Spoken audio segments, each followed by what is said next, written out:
இந்த வீடியோ புதுசாக பார்க்குறவங்க கண்டிப்பாக யூஸ்ஃபுல்லாக இருக்கும். ஏன்னா புதுசாக பார்க்குறவங்களுக்கு நான் என்ன பண்ணுறேன், என்ன பண்ணிட்டுருக்கேன், என்னென்ன சர்வீஸ் பண்ணுறேன், என்ன நான் உங்களுக்கு பண்ணிட்டுருக்கேன், கொடுத்துட்ருக்கேன், அது எல்லாமே தெளிவாக நான் சொல்கிறேன். ஃபர்ஸ்ட் ஆஃப் ஆல் வந்து பார்த்தீங்கன்னா நம்ம சேனலில் ஃப்ரீயாக வந்து பார்த்தீங்கன்னா கோர்சஸ் எல்லாம் கொடுத்துருக்கோம். ஆல்ரெடி எஸ்எம்சி கோர்ஸும் கொடுத்துருக்கோம். நிறையா டெக்னிக்கல் அனாலிசிஸ் டிப்ஸ் எல்லாமே பழைய இதில் கொடுத்துருக்கோம். இன்ஃபினிட்டர்னு சொல்லிட்டு ஒரு சேனல் இருக்கும், 12K ஃபாலோவர்ஸ். அது ஆல்ரெடி ஹேக் ஆயிடுச்சு, அது இல்லை இப்போ. ஓகேவா? ஆனால் அந்த சேனல் இப்போ போய் சர்ச் பண்ணிங்கன்னா உள்ளே இருக்கும். ஓகேவா? அதில் நிறையா போஸ்ட் பண்ணியிருப்பேன், நிறைய பிப்பு கேல்குலேஷன் எல்லாமே இருக்கும். அது எல்லாமே நான் ட்ரேட் பண்ணியிருப்பேன். 4 years ஆன ரெக்கார்டு எல்லாமே லைவ் ட்ரேடும் இருக்கும், இல்லை மற்ற ட்ரேட் எல்லாமே இருக்கும். ஓகேவா? நெக்ஸ்ட் நம்ம கிளாஸ் எடுக்கிறோமா நம்ம ட்ரேடிங்க்கு கேட்டிங்கன்னா இல்லை, நம்ம கிளாஸ் இது வரைக்கும் நம்ம கிளாஸ் எடுத்து ட்ரேடிங்க்கு ஏன்னா நம்ம எடுக்கிறது கிடையாது. நெக்ஸ்ட் வேற என்ன சிக்னல் கொடுக்குறோமா அதுவும் கிடையாது. அப்புறம் பாட் செல் பண்ணுறோமா அதுவும் கிடையாது, ஸ்டாப் பண்ணியாச்சு. நெக்ஸ்ட் என்ன தான் பண்ணுறோம்னா நம்ம கம்யூனிட்டி வந்து பார்த்தீங்கன்னா ட்ரேட் பண்ணுறதுக்கு 24 hours வந்து ஃபாரெக்ஸ் மார்க்கெட் ஓடிட்டு இருக்கும். 24/5 வீக்லி வந்து 2 times வந்து லீவ் இருக்கும். சரிங்களா? ஃபாரெக்ஸ் மார்க்கெட்டில் நம்ம ஏன் ஃபாரெக்ஸ் மார்க்கெட் சூஸ் பண்ணோம் ஸ்டாக் மார்க்கெட் விட்டுட்டு பார்த்தீங்கன்னா, ஸ்டாக் மார்க்கெட் பார்த்தீங்கன்னா நம்ம இந்தியாவுக்குள்ள தான் ட்ரேட் நடந்துட்டு இருக்கும். கம்பெனிஸை பேஸ் பண்ணி ட்ரேட் பண்ணிட்டு இருப்பாங்க. ஃபாரெக்ஸ் மார்க்கெட் வந்து பார்த்தீங்கன்னா குளோபல் லெவலில் இருக்கும் ட்ரேட் வந்து. இந்தியாவில் வந்து பார்த்தீங்கன்னா லீகலாக ட்ரேட் பண்ணலாமா இல்லை இல்லீகலான்னு கேட்டிங்கன்னா இந்தியாவில் வந்து பார்த்தீங்கன்னா இல்லீகல்.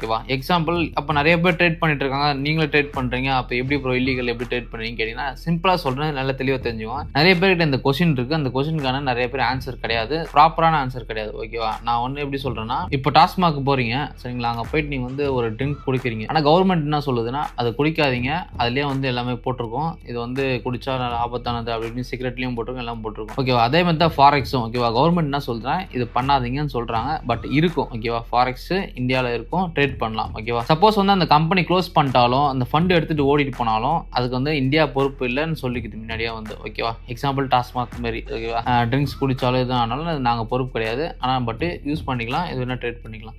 அது டிபெண்ட்ஸ், உங்களோட ரிஸ்க் இருக்குது. சரிங்களா? ரிஸ்க்கை பொறுத்து நீங்கள் வச்சு ட்ரேட் பண்ணி சம்பாதிக்கலாம். ஓகே, மோஸ்ட்டாக வந்து ப்ரோக்கர் வந்து க்ளோஸ் பண்ண மாட்டாங்க ஃபாரெக்ஸ் ப்ரோக்கர் வந்து. ஓகே, டாப் 10 ப்ரோக்கர்ஸ் மட்டும் யூஸ் பண்ணிங்கன்னா உங்களுக்கு ப்ரோக்கர் வந்து எந்த ப்ரோக்கரும் க்ளோஸ் பண்ண மாட்டாங்க. ஜென்யூனான ப்ரோக்கர்ஸ்லாம் துபாயிலையும் நிறைய இருக்குது. நான் இப்போ துபாயில் தான் இருக்கேன். அதே ப்ரோக்கர்ஸ்லாம் உங்களுக்கு சஜஷன் பண்ணுறேன், எனக்கு வந்து மெசேஜ் பண்ணுங்கள். ஓகேவா? இப்போ நம்ம என்ன பண்ணிட்டு இருக்கோம், ஃபாரெக்ஸில் ட்ரேட் பண்ணிட்டு இருக்கோம். நிறைய ப்ரோக்கர்ஸ் இருக்குது. ஓகேவா? அதில் வந்து நம்ம வந்து ஃபாரெக்ஸில் பாட்டில் ட்ரேட் பண்ணிட்டு இருக்கோம். பாட்டில்னா ஆட்டோமேட்டிக்காக ட்ரேட் எடுக்கும். அந்த பாட்டை வச்சு நம்ம நிறைய பேர் ப்ராஃபிட் பண்ணிட்டு இருக்காங்க. அது எப்படி ஒர்க் ஆகுதுன்னு பார்த்தீங்கன்னா, நம்ம அது ஃப்ரீயாக கொடுத்துட்ருக்கோம். நம்ம சேனலில் வந்து மினிமம் வந்து ஒரு $2000 இருந்தால் போதும், நம்ம ஃப்ரீயாக வந்து ப்ரொவைட் பண்ணிட்டு இருக்கேன். ஏன்னா கம்மியான இப்போ $100 $200 இருந்தால் கூட போதும், ஃப்ரீயாக கொடுத்துடலாம். சரிங்களா? நிறையா வந்து கிட்ஸ்லாம் வருவாங்க, காலேஜ் ஸ்டூடெண்ட்ஸ்லாம் வருவாங்க, அவங்களுக்கு ப்ராப்பராக நாலேஜ் இருக்காது. அதனால் வந்து சின்ன அமௌண்ட்டை வச்சாலும் அவங்க வந்து லாஸ் பண்ணுறாங்க. ஓகேவா? மெயினாக இன்னொரு காரணம் இருக்குது, பெரிய அமௌண்ட் வைக்கிறதுக்கு. $2000 மினிமம் இருந்ததுன்னா என்கிட்ட வாங்க, நான் ஃப்ரீயாகவே பாட்டு கொடுக்குறேன். ஓகேவா? எதுக்கோசம்னா விபிஎஸ்ன்றது தனியாக பே பண்ணணும், எனக்கு இல்லை. விபிஎஸ் சர்வர் கிளவுட் தனியாக வாங்கணும். இப்போ கூகுள் கிளவுட்லாம் நம்மளுக்கு ஃப்ரீயாக கொடுக்குறாங்க, தெரியும்ல உங்களுக்கு. சர்வர் ஃபோட்டோஸ்லாம் சேவ் ஆயிருக்குல்ல, அதில் எக்ஸ்ட்ரா நிறைய போனால் நிறைய பே பண்ணும். ஆப்பிள் கிளவுடாக இருக்கட்டும், எதுவாக இருக்கட்டும். அதே மாதிரி சர்வர்னு சொல்லிட்டு இப்போ விபிஎஸ்க்குள்ள பாட் ரன் ஆகும். ஓகே, ஆட்டோமேட்டிக்காக ரன் ஆகும். அந்த பாட் வந்து அந்த சர்வரில் நானும் பே பண்ணி தான் உள்ள வந்து பாட் ரன் பண்ணேன். சிஸ்டம் ஆஃப் ஆனாலும் சரி, இன்டர்நெட் ஆஃப் ஆனாலும் சரி, இல்லை வந்து இந்த உலகத்தில் எல்லாம் இங்கே என்ன இன்டர்நெட் ஆஃப் ஆனாலும் ஆனால் விபிஎஸ் மட்டும் உங்களுக்கு 24 hours ஓடிட்டே இருக்கும். அது உள்ளதான் பாட் ரன் ஆகிட்டு இருக்கும் ஆட்டோமேட்டிக்காக வந்து. அதுதான் விபிஎஸ். ஓகே, மந்த்லி உங்களுக்கு பே பண்ணுற அளவுக்காவது ப்ராஃபிட்லேருந்து வரணும். அதனால தான் $2000 மினிமம் இருக்கணும். நெக்ஸ்ட் மெச்சூர்டான பீப்பிள் வருவாங்க $2000 வச்சுட்டு. ஏன்னா சின்ன சின்ன அமௌண்ட் வச்சிருந்தா யார் வேணாலும் கடன் வாங்கி அங்கே வாங்கி இங்கே வாங்கி போட்டு லாஸ் பண்ணுறோம். அதெல்லாம் நம்ம செட் ஆகாது. ஓகேவா? பெரிய அமௌண்ட் இருந்ததுன்னா சின்ன ப்ராஃபிட் எடுத்தாலும் அது பெருசாக தெரியும். சின்ன அமௌண்ட் இருந்ததுன்னா ஒரு சின்ன ப்ராஃபிட்டாக வந்தாலும் அது என்னடா இவ்வளோக்குள்ள இருக்கு அப்படின்னு சொல்லிட்டு லாஸ் பண்ண தோணும். அதனால தான் இந்த சைக்காலஜிக்காக தான் இவ்வளோ பெரிய அமௌண்ட் வைக்கிறோம். மினிமம் $2000 இருந்தால் ஃப்ரீயான பாட் நான் உங்களுக்கு கொடுக்குறேன். அந்த பாட் வந்து பார்த்தீங்கன்னா ஃப்ரீனா நல்லா இருக்காது அப்படின்னு நினைக்காதீங்க. என்கிட்ட ஸ்டேட்மெண்ட் இருக்குது, மைபக் ஸ்டேட்மெண்ட் இருக்குது. நான் டெலிகிராமில் எல்லாத்தையும் போஸ்ட் பண்ணியிருக்கேன், நீங்கள் செக் பண்ணி பார்த்துக்கோங்க. சரிங்களா? இல்லை ஜென்யூனானது தான். மினிமம் வந்து ட்ராடவுன் பார்த்தீங்கன்னா 10% தான் இருக்கும். சப்போஸ் அக்கௌண்ட்டில் வாஷ் அவுட் ஆகுமா கேட்டிங்கன்னா, மாட்டிக்கலோ இல்லை அதுன்னு கேட்டிங்கன்னா அப்படிலாம் கிடையாது. எஸ்எல் இருக்கும். மினிமம் வந்து 10% வரைக்கும் உங்களுக்கு செக்யூரிட்டியாக இருக்கும். ஓகேவா? அக்கௌண்ட் வந்து வாஷ் அவுட் ஆகாது. 10% வந்து பார்த்தீங்கன்னா அமௌண்ட் வந்து லாஸ் ஆகாமல் அதை இது பண்ணிக்கும். ஓகேவா? ட்ராக் ரெக்கார்டு கொடுத்துருக்கோம். 3 மாதத்தில் நிறைய பேருக்கு வந்து 20% 30% ஆயிருக்கு. சில பேர் ரிஸ்க் ஹையாக வச்சு எனக்கு வந்து ரிஸ்க் அதிகமாக இருந்தாலும் பரவாயில்ல சொல்லிட்டு சில பேருக்கு வந்து அக்கௌண்ட்டே வந்து டபுள் ஆயிருக்கு. ஓகேவா? இந்த காரணம்லாம் இருக்குது. நம்ம வந்து லோ ரிஸ்கில் வச்சு மந்த்லி ஒரு 10% ரிட்டர்ன்ஸ் பார்க்குறோம். ஆனால் நிறைய பேருக்கு வந்து லோ ரிஸ்க் வச்சு இந்த மாதம் வந்து போன மாதம் 20% ரிட்டர்ன்ஸ் வந்துருக்கு. எனக்கும் தான் சரி, நான் அதெல்லாம் குரூப்பில் போட்டிருக்கேன், நீங்கள் போஸ்ட் பண்ணி பார்த்துக்கோங்க. டாலர் அக்கௌண்ட் கொடுத்துருக்கேன், சென்ட் அக்கௌண்ட் கொடுத்துருக்கேன், எல்லாத்துலேயும் போஸ்ட் பண்ணியிருக்கேன். ஓகேவா? குரூப்பில் இது முழுக்க ஃப்ரீ தான். நீங்கள் கரெக்டாக வந்து ட்ரேட் பண்ணிங்கன்னா போதும். ஜஸ்ட் ஒரு $2000 இருந்தால் போதும், எனக்கு மெசேஜ் பண்ணுங்கள். நான் வந்து எந்த ப்ரோக்கரும் சஜஷன் பண்ணுறேன், அந்த ப்ரோக்கர் டெபாசிட் பண்ணிட்டு நீங்கள் வந்து கண்டினியூ பண்ணுங்க. ஏன் நம்ம ஆட்டோ ட்ரேட் சூஸ் பண்ணியிருக்கோம் அப்படின்னு நான் கேட்டிங்கன்னா, நிறைய பேர் வந்து லாஸஸ் பண்ணுறாங்க. மேனு ட்ரேட்லேயும் லாஸ் பண்ணுறாங்க, பாட்லேயும் தான் லாஸ் பண்ணுறாங்க. நான் இல்லைன்னு சொல்லலை. ஓகேவா? ஒரு கட்டுப்பாடுன்னு ஒன்று இருக்குது. மேனு ட்ரேட்ல என்ன ஆகும்னா, என்னைக்காவது ஒரு நாள் வந்து வீட்டில் சண்டையோ இல்லை லவர் கூட சண்டையோ இல்லை வெளியில் ஃப்ரெண்ட்ஸு கூட சண்டையோ வந்ததுன்னா ட்ரேடிங்கில் தூக்கி அதை காட்டுவீங்க. சரிங்களா? என்னைக்காவது ஒரு நாள் வாஷ் அவுட் ஆகும், எமோஷனல்லையோ எதனா ஒன்று கண்டிப்பாக ஆகும். ஏன்னா சீனை போடுறதுன்னு சொல்லிட்டு வெளில போயிட்டு நான் ட்ரேட் பண்ணுறேன் அப்படின்னு சொல்லிட்டு சொல்லிட்டு நிறைய பேர் வந்து வாஷ் அவுட் கூட பண்ணுவாங்க. இல்லை சோஷியல் மீடியாவில் வந்து நான் காமிக்கிறேன் அப்படின்னு சொல்லிட்டு அக்கௌண்ட் டபுள் பண்ண ட்ரிபிள் பண்ணுறேன்னு சொல்லிட்டு சீனை போடுறேன்னு சொல்லிட்டு நிறைய பேர் இருக்காங்க. அதெல்லாம் சரியா, அதுவும் வந்து அக்கௌண்ட் வாஷ் அவுட் ஆக நிறைய சான்ஸ் இருக்குது. ஓகேவா, கேம்லிங் பண்ணுறேன்னு சொல்லிட்டு இது வந்து ப்ராப்பராக பண்ணணும்னா ஹியூமன்ஸால் பண்ண முடியும். மெயினாக இன்னொரு விஷயம் வந்து பார்த்தீங்கன்னா ஹியூமன்ஸ் வந்து இந்தமாரி எமோஷனல் ஆகும். ஓகேவா, அதனால் பாட்டில் ட்ரேட் பண்ணலாம். பாட் நான் என்ன சொல்கிறேனோ அதுதான் கேட்கும் பாட் வந்து. ஓகேவா, ஆனால் எல்லா டைமும் வந்து அதை யூஸ் பண்ணக்கூடாது. அதுக்குன்னு ஒரு கட்டுப்பாடு நம்ம ஃபிக்ஸ் பண்ணணும். சரிங்களா, அதுதான் 10% லாஸ் வந்து ஃபிக்ஸ் பண்ணியிருக்கேன். ஒரு நாளைக்கு ட்ரேட் கட் ஆயிடுச்சுன்னா அடுத்த நாள் ட்ரேட் ஆகும். அப்போ அந்த 10% லாஸ் ஆயிடுச்சுன்னா உங்கள் ப்ராஃபிட்லேருந்து தான் லாஸ் ஆகும். ப்ராஃபிட்லேருந்து, அதாவது உங்கள் அக்கௌண்ட் பேலன்ஸ்லேருந்து லாஸ் ஆகாது, உங்கள் ப்ராஃபிட்லேருந்து 10% லாஸ் ஆகும். எப்போ ரிகவர் ஆகும் கேட்டிங்கன்னா 1 or 2 வீக்ஸில் ரிகவர் ஆகிடும். ஓகேவா, அதுவும் ட்ராக் ரெக்கார்ட் நான் கொடுத்துருக்கேன், நம்ம டெலிகிராமில் செக் பண்ணி பார்த்துக்கோம். சரிங்களா, பாட்டுன்றது வந்து பார்த்திங்கன்னா நம்ம ஆட்டோமேட்டிக்காக ட்ரேட் பண்ணோம். ஓகேவா, இதுக்கப்புறம் வரது எல்லாமே ஃபியூச்சர் தான். ஓகேவா, இதேமாரி எஸ்எம்சி ஐடிசி அதாவது மாற்றி எல்லாத்தையும் அது இதுன்னு மாற்றிட்டே தான் இருக்கும். இப்போ கூட நிறையா ஸ்ட்ராட்டஜி வந்துட்டே தான் இருக்கும். மார்க்கெட்டில் மாறிட்டே தான் இருக்குது. ஒன்றே மாறாது எது தெரியுமா? எஜிங் ஸ்ட்ராட்டஜி தான் மாறவே மாறாது. மார்க்கெட்டில் வந்து இந்த ஸ்ட்ராட்டஜி தான் ப்ராஃபிட்டபிளான ஸ்ட்ராட்டஜி. ரிஸ்க்காக இருந்தாலும் உங்களுக்கு வந்து கரெக்டாக ஒரு ப்ராப்பராக வந்து எஸ்எலோட கொடுத்துருக்கேன், எல்லாமே செக் பண்ணலாம். உங்களுக்கு வந்து எண்ட் ஆஃப் த டேல வந்து ப்ராஃபிட்டில் வந்து நிற்கும். ஓகே, மற்ற ஸ்ட்ராட்டஜிலாம் எஸ்எல்லாம் பார்த்தீங்கன்னா வேறு எதாவது ஸ்ட்ராட்டஜி இருந்தாலும் எண்ட் ஆஃப் த டேல வந்து சம்டைம்ஸ் வந்து 10 மாதம் ப்ராஃபிட் வரலாம், லாஸ் வரலாம், இப்படியும் வரலாம். ஓகேவா, இது வந்து நான் கேரண்டியாக சொல்ல முடியுமா கேட்டிங்கன்னா இயர்லியாக நான் கேரண்டி கொடுக்க முடியும். இயர்லியாக உங்கள் அக்கௌண்ட் வந்து பார்த்தீங்கன்னா லோ ரிஸ்க்ல ரன் பண்ணா அக்கௌண்ட் டபுள் ட்ரிபிள் ஆகும் சான்சஸ் நிறையவே இருக்கு. ஓகேவா, ஏன்னா இந்த பாட் ரன் பண்ணி 3 months தான் ஆகுது. நிறைய பேருக்கு வந்து டபுள் ஆயிருக்கு அமௌண்ட் வந்து. நான் ஓப்பனாக சொல்ல போனா அதுவும் நான் குரூப்ல போஸ்ட் பண்ணிருக்கேன். மெயினான விஷயம் அதான் தெரியுங்களா, குரூப்ல நான் எல்லாத்தையும் போஸ்ட் பண்ணிருக்கேன். அதுவும் நீங்க செக் பண்ணி பார்த்துக்கலாம். இல்லை நான் ட்ரேடிங்ல நிஜமாலே சக்ஸஸ் ஆகணும், நான் லேர்ன் பண்ணி சக்ஸஸ் ஆகணும், எனக்கு இந்த பாட் வேணா, சிக்னல் வேணா, எதுவுமே வேணாம், எனக்கு யாரும் டிபெண்ட் பண்ணிருந்தால நிஜமாலே சக்ஸஸ் ஆகணும், ஒரே வழி தான் இருக்கு. இதை பார்ட் டைமா பண்ணக்கூடாது, நீங்க ஃபுல் டைம் டெடிகேட் பண்ணி இதை வந்து நீங்க பண்ணணும். ஏன்னா எது சொல்றேன்னா நீங்க அப்பப்போ நீங்க பார்த்துட்டு பண்ணீங்கன்னா வேலைக்கு ஆகாது. நான் ஸ்கூல் போயிட்டோ இல்லை காலேஜ் போயிட்டோ இல்லை நான் ஸ்கூலுக்கு போகிறேன் வேலைக்கு போகிறேன்னா எக்ஸாம்பிள் நீங்கள் ஈவினிங் வந்து ஒரு டைம் ஒதுக்கணும், ஒரு 2 hours இல்லை 3 hours ஒதுக்கணும். ஓகேவா, நீங்கள் படித்தா மட்டும் போதாது ட்ரேடிங்கை வந்து,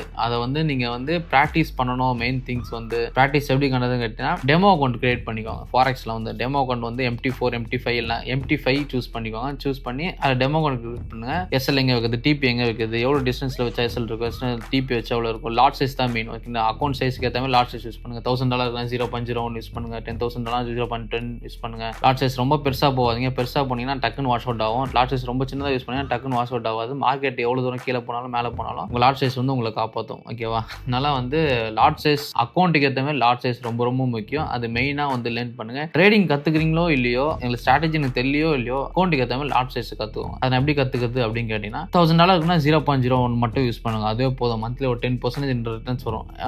அப்படி இல்லை நான் அதிகமாக அக்ரெசிவாக ட்ரேட் பண்ணா ஒரு லாட்லாம் அடிச்சிங்கன்னா டக்குன்னு வாஷ் அவுட் ஆகும், எமோஷனல் ஆகி மொத்தமாக காலி ஆகிடும். ஓகேவா, மெயின் திங் ப்ராக்டிஸ் பண்ணிட்டே இருங்க. டெமோ அக்கௌண்ட்ல வந்து ட்ரேட் எடுத்துகிட்டே இருங்க. எங்கெங்க ட்ரேட் எடுத்தால் நல்லா இருக்கும். கோல்டில் வேறு விதமாக ட்ரேட் ஆகும், யூரோஸ்ல வேறு விதமாக ட்ரேட் ஆகும், அதில் பிப்பு டிஃப்ரெண்ட்டாக இருக்கும், இதில் வேறு அசெட்டில் டிஃப்ரெண்ட்டாக இருக்கும். எந்தெந்த அசெட் யூஸ் பண்ணலாம் கேட்டிங்கன்னா கோல்டு. நெக்ஸ்ட் பிகினராக இருக்கீங்கன்னா யூரோ சூஸ் பண்ணுங்க. கோல்டுலாம் வந்து பார்த்தீங்கன்னா நீங்கள் ஒரு ப்ரோ லெவலில் போகும்போது தான் கோல்டு யூஸ் பண்ணணும். ஏன்னா டக்குன்னு வந்து ட்ரேட் எடுக்கிறதுனால உங்களுக்கு லாஸஸ் அதிகமாக நிறைய சான்ஸ் இருக்குது. ஓகேவா, கோல்டில் வந்து எஜிங் ஸ்ட்ராட்டஜி யூஸ் பண்ணுங்க. யூரோஸ்ல வந்து பார்த்தீங்கன்னா மார்டிகல் அழகாக யூஸ் பண்ணலாம். ஓகேவா, இந்த மாதிரிலாம் இருக்குது. அதுவும் மார்டிகல்லாம் போயிட்டு கோல்டு யூஸ் பண்ணிங்கன்னா டக்குன்னு வாஷ் அவுட் ஆகிடும். ஓகேவா, சில ஸ்ட்ராட்டஜிஸ் வந்து நீங்களே இது பண்ணி வச்சுக்கோங்க. இந்த ஸ்ட்ராட்டஜி வச்சு அந்த பேஸ் பண்ணி மார்டிகல் ரொம்ப ரொம்ப ப்ராஃபிட்டபிளான ஒரு ஸ்ட்ராட்டஜி. ஓகேவா, நான் நிறைய பேர் சொல்லுவாங்க அக்கௌண்ட்லாம் வாஷ் அவுட் ஆகும், கரெக்டாக தான், இல்லை நான் சொல்லலை. அது ஒரு டிபெண்ட்ஸ். அந்த மார்க்கெட் ரொம்ப டவுன் போகும்போது அப்போ மார்டிகல் அடிச்சிங்கன்னா ஷோராக வந்து உங்களுக்கு செம்ம ப்ராஃபிட்டில் வந்து நிற்பீங்க. ஏன்னா மார்க்கெட் ஆல்ரெடி டவுனில் போயிடுச்சு, கீழே போக மார்டிகல் போட்டிங்கன்னா வேறு லெவலில் ப்ராஃபிட் வரும். ஓகேவா, இது வந்து கோல்டில் யூஸ் பண்ணலாம், யூரோஸில் யூஸ் பண்ணலாம். அவ்வளோதான் கைஸ், வேறு ஒன்றும் கிடையாது. மேனுவல் ட்ரேட் பண்ணுறவங்களுக்கும்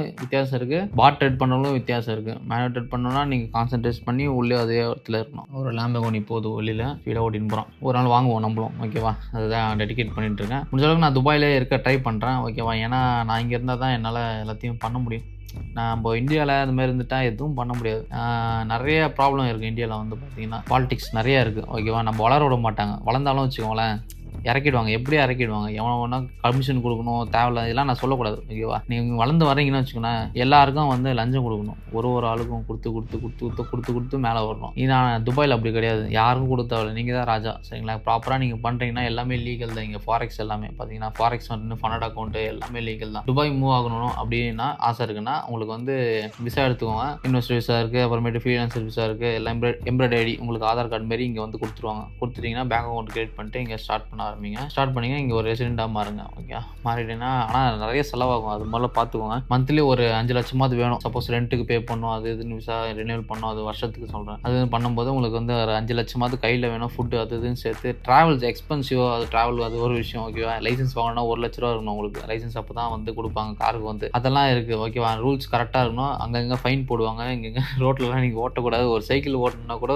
ஒரு பிளாட்ஃபார்மில் தான் கரெக்டாக போகணும். கார் ஓட்டினா கூட பார்த்து தான் ஓட்டணும். டீசெண்டாக போகும். ஓகேவா, பைக்லாம் இங்கே கிடையாது. ஆக்சுவலாக வெறும் கார் மட்டும் தான் பைக் அலோடு கிடையாது இங்கே ஓட்டுறதுக்கு. ஓகேவா, ஒரு பக்காவான ரூல்ஸில் இருக்கும். நம்ம ஊர் மாரி வந்து அங்கே போய் சந்தில் போகிறது இங்கே போகுது அப்படிலாம் கிடையாது. அப்படிலாம் பூந்தாலே ஃபைன் போட்டுருவாங்க. ஓகேவா, ஏன் ரோடை கிராஸ் பண்ணுறது கூட நீங்கள் டக்குன்னுலாம் கிராஸ் பண்ணக்கூட, சிக்னல் வந்தால் தான் நீங்கள் கிராஸ் பண்ணணும். அதுக்கும் ஃபைன் போடுவாங்க. இவ்வளோ ரூல்ஸ் இருக்குது. அப்புறம் எப்படி ப்ரோ இருக்குதுன்னு கேட்டிங்கன்னா, வாழ்க்கைனா இப்படி தான் இருக்கணும், கரெக்டாக இருக்கணும். அங்கே இன்னும் எக்கனாமிக்கலாக க்ரோ ஆகலை, அதனால தான் அப்படி இருக்குது. ஓகேவா, நம்ம நீங்கள் உங்களுக்கு ஒரு பணம் எப்படி சம்பாதிக்குன்னு தெரிஞ்சிச்சுன்னு வச்சுக்கோங்க. அங்கே இருந்தீங்க, இந்தியாவில் இருந்தீங்கன்னா வேலைக்கு ஆகாது. அங்கே இருந்தீங்கன்னா அதான் சொல்லுங்க, பாலிடிக்ஸ் அங்கே காசு கொடுத்துட்டீங்க, காசு கொடுத்துட்டு அவன்கிட்ட கொடுத்துட்டு தான் மேலே வர வேண்டியதாக இருக்கும். அப்படி இல்லைன்னா உங்களை இறக்கிடுவாங்க. அங்கே எவ்வளோதான் நீங்கள் வந்து ஜென்யூனாக பண்ணினாலும் ஃபேக்காக ஒரு நியூஸை சொல்லி ஃபேக்காக ஒரு இது தள்ளி உள்ள தள்ளிடுவாங்க. ஓகேவா, அதனால வந்து வளர போகிறோம் தெரிஞ்சிச்சுனாலே நம்ம வேறு இடத்துக்கு மூவ் ஆகிடணும். அதுக்கு நம்ம இந்தியாவை மறந்துட்டுமா அப்படின்னு கேட்டிங்கன்னா கிடையாது. ஓகேவா, நீங்கள் வளர்ந்து முடிச்சிட்ட பிறகு எங்கெங்கே நீங்கள் வந்து இந்த இடத்துல துபாயில் வந்து ஒர்க் பண்ணுறீங்க, இங்கே துபாயில் தான் எனக்கு இன்கமே வருது அப்படின்னு சொன்னீங்கன்னா போதும். இந்தியாவில் வந்து ஒன்று ஒருத்தனே அசைக்க முடியாது. எனக்கு துபாயில் வந்து எனக்கு வந்து ஒரு ஆஃபீஸ் இருக்குது, துபாயில் வந்து இப்படி இருக்குன்னு நீங்கள் சொல்லிட்டீங்கனால போதும். அங்கேருந்து தான் இன்கம் வருது. எவன் பொலிட்டிஷியன், அதாவது எவன் வந்தாலும் சரி உங்களை டவுன் ஆக முடியாது. ஏன்னா ஆஃபீஸ் இங்கே இருக்குது, லீகலாக லைசன்ஸ் வாங்கியிருக்கீங்க. ஓகேவா, அதனால தான் சொல்கிறேன்,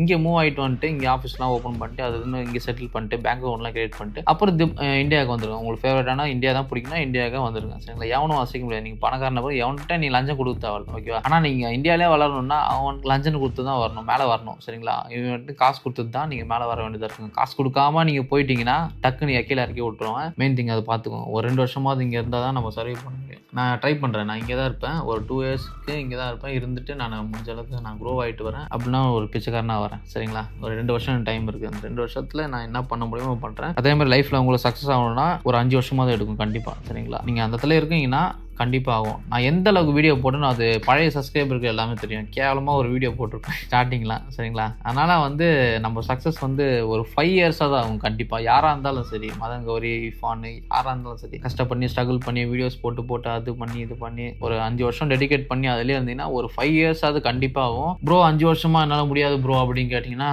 கண்டிப்பாக முடியும் உங்களுக்கு. சரிங்களா, ஏன்னா வந்து 5 வருஷம் சீக்கிரமாக போயிடும். ஓகேவா, 12th முடிச்சுட்டு காலேஜ்லேயே ஸ்டார்ட் பண்ணிங்கன்னா உங்களுக்கு சீக்கிரமாக போயிடும். நான் காலேஜ் ஃபஸ்ட் இயர் இப்போ தான் படிக்கிறேன், இன்னும் 4 வருஷம் இருக்குது அப்படின்னு கேட்டிங்கன்னா கண்ணு மூடி திறக்கிறதுல 4 வருஷம் கண்டிப்பாக போயிடும். அது பார்க்க அப்படி தான் தெரியும். சீக்கிரமாக நாட்கள் ஓடிட்டே தான் இருக்கும். ஓகேவா, அதனால் வந்து நீங்கள் இப்போயே ஸ்டார்ட் பண்ண ஆரம்பிங்க. காலேஜ் லைஃப்பில் வந்து நான் சீக்கிரமாக ஜாலியாக விளாடணும், அங்கே போகணும், பப் போகணும், இங்கே போகணும், ஃப்ரெண்ட்ஸ் கூட போகணும், அங்கே போய் சுற்றணும், ஜாலியாக சுற்றணும் அப்படின்னு இருந்தீங்கன்னா கண்டிப்பாக இருக்கலாம், ஜாலியாக இருக்கலாம். ஆனால் அந்த 4 வருஷம் கஷ்டப்பட்டீங்கன்னா லைஃப் லாங் வந்து ஜாலியாக இருக்கலாம். இது வரைக்கும் நான் ஜாப் போனதே கிடையாது. நான் வேலைக்கு போயிருக்கேன். நான் அப்புறமா சொல்கிறேன். இந்த மாதிரி வேலைக்கெல்லாம் போனதில்லை. நான் படித்து முடிச்சுட்டு நான் இன்னும் வேலைக்கு போனதே கிடையாது. நான் ஒரே ஒரு இன்டர்வியூ மட்டும் போயிட்டு அட்டன் பண்ணேன். பட் எனக்கு செட் ஆகலை. ரொம்ப ரூல் பண்ணுறாங்க. ஒரே மந்தில் வெளில வந்துட்டேன். நான் சேலரி கம்மியாக கொடுத்ததுனால செட் ஆகலை. நான் வேலைக்கு போனதில்லை மோஸ்ட்டாக வந்து. நான் எப்படி காலேஜ் முடிச்சுமா இப்படி தான் பண்ணிகிட்டு இருக்கேன். ஃப்ரீடமாக இருக்கேன், அது போதும். என்கிட்ட பணம் காசு இல்லைனா கூட இதுன்னு எக்ஸ்பென்சிவ் அது இதுவும் வாங்க முடியலனா கூட நான் ஃப்ரீடமாக இருக்கேன், பீஸ்ஃபுல்லாக இருக்கேன். மெயினாக அதுதானே வேணும் எல்லாருக்கும். வந்து ஃப்ரீடம் தான் ரொம்ப முக்கியம் வந்து நம்மளுக்கு. என்கிட்ட வந்து லக்ஸரி காரு பைக்கு அது இல்லைனா கூட பரவாயில்ல. எனக்கு வந்து முதல் விஷயம் ஃப்ரீடம் தான் வேணும். நிம்மதியாக வந்து இருக்கணும். சரிங்களா, யாரும் வந்து தொந்தரவு பண்ணக்கூடாது. என்கிட்ட அது இல்லை இது இல்லை அப்படின்னு சொல்லிட்டு வச்சுட்டு இருக்காதிங்க. நிம்மதியாக தூங்குறீங்களா, சாப்பிட்றீங்களா, கரெக்டாக இருக்கீங்களா, அது மட்டும் போதும். அதுதான் மெயின். வந்து 9 to 6 ஜாபில் போயிட்டு உட்காந்துட்டு இது பண்ணிட்டு டென்ஷன் ஆகிட்டு டிப்ரெஷன் ஆகிட்டு மேனேஜர் திட்டிட்டு ஃப்ரெண்ட்ஸை திட்டிட்டு லவ்வர் திட்டிட்டு அது இதுன்னு இந்த டிப்ரெஷனில் ஆகி கேம் விளாடணுமா, ஜாலியாக சாப்பிட்டுமா, தூங்கணுமா, வெளில சுற்றணுமா, நம்மளுக்குன்னு ஒரு ஃப்ரீடம். நம்ம தான் தனியாக இருக்கணும். சரிங்களா, ஜாலியாக இருக்கலாம். நீங்கள் எவ்வளோ தனியாக இருக்கீங்களோ அவ்வளோக்குள்ள ஜாலியாக இருக்கலாம். ஃப்ரெண்ட்ஸ் அது இதுன்னு இருந்தால் தான் ஜாலியாக இருக்கணும்னு அவசியம் கிடையாது. நீங்கள் எவ்வளோ லோன்லியாக இருக்கீங்களோ அவ்வளோதான். நீங்கள் சம்பாதிக்க ஆரம்பிச்சிட்டாலே போதும், உங்கள் ஃப்ரெண்ட்ஸ்லாம் தேவையில்லைன்னு உங்களுக்கே தோணும். ஆட்டோமேட்டிக்காக நம்ம ஏர்ன் பண்ணும்போது நிறைய பேர் சர்க்கிள் நம்மளுக்கு நிறைய பேர் அவங்களே தேடி வருவாங்க. நீங்கள் தேடி போக தேவையில்ல. ஓகேவா, அவ்வளோதாங்க. நம்ம முடிச்சிடலாம். நிறைய வீடியோஸ் நான் போடுறேன், உங்களுக்கு மோட்டிவேட் பண்ணுறேன், சேஸ் பண்ணுறேன். ஓகேவா, யாராவது ஒரு மென்டார் வேணும். சரிங்களா, அந்த மென்டார் இருந்தால் மட்டும் தான் நீங்கள் லைஃப்பில் சக்ஸஸ் ஆக முடியும். ஒரு மென்டார் கண்டிப்பாக இருக்கணும். எனக்குன்னு ஒரு மென்டார் இருக்கார், ஆண்ட்ராய்ட் தான். வேறு யார் என்னதான் தப்பு பண்ணியிருந்தாலும் பாஸ்ட்டில் வந்து ப்ரெசென்ட்டில் வந்து நல்லா இருக்காரு. ஒரு மோட்டிவேஷன் தான். சரிங்களா, எல்லாருக்கும் வந்து லைஃப்பில் நிறைய பேர் நிறைய தப்பு பண்ணியிருப்பாங்க. ஓகேவா, ஆனால் அது தப்பு பண்ணவங்களே நிறைய பேர் உங்களை சேஞ்ச் பண்ணுறதுக்கு நிறைய சான்ஸ் இருக்கும். ஓகேவா, நீங்களும் தப்பு பண்ணியிருப்பீங்க. நல்லா யோசிச்சு பாருங்கள். லைஃப்பில் நிறைய தப்பு பண்ணியிருப்பீங்க, ஆனால் நல்ல மாரி வெளில நடிக்கிறீங்க நிறைய பேர். ஓகே, தேங்க்யூ கைஸ், பாய்.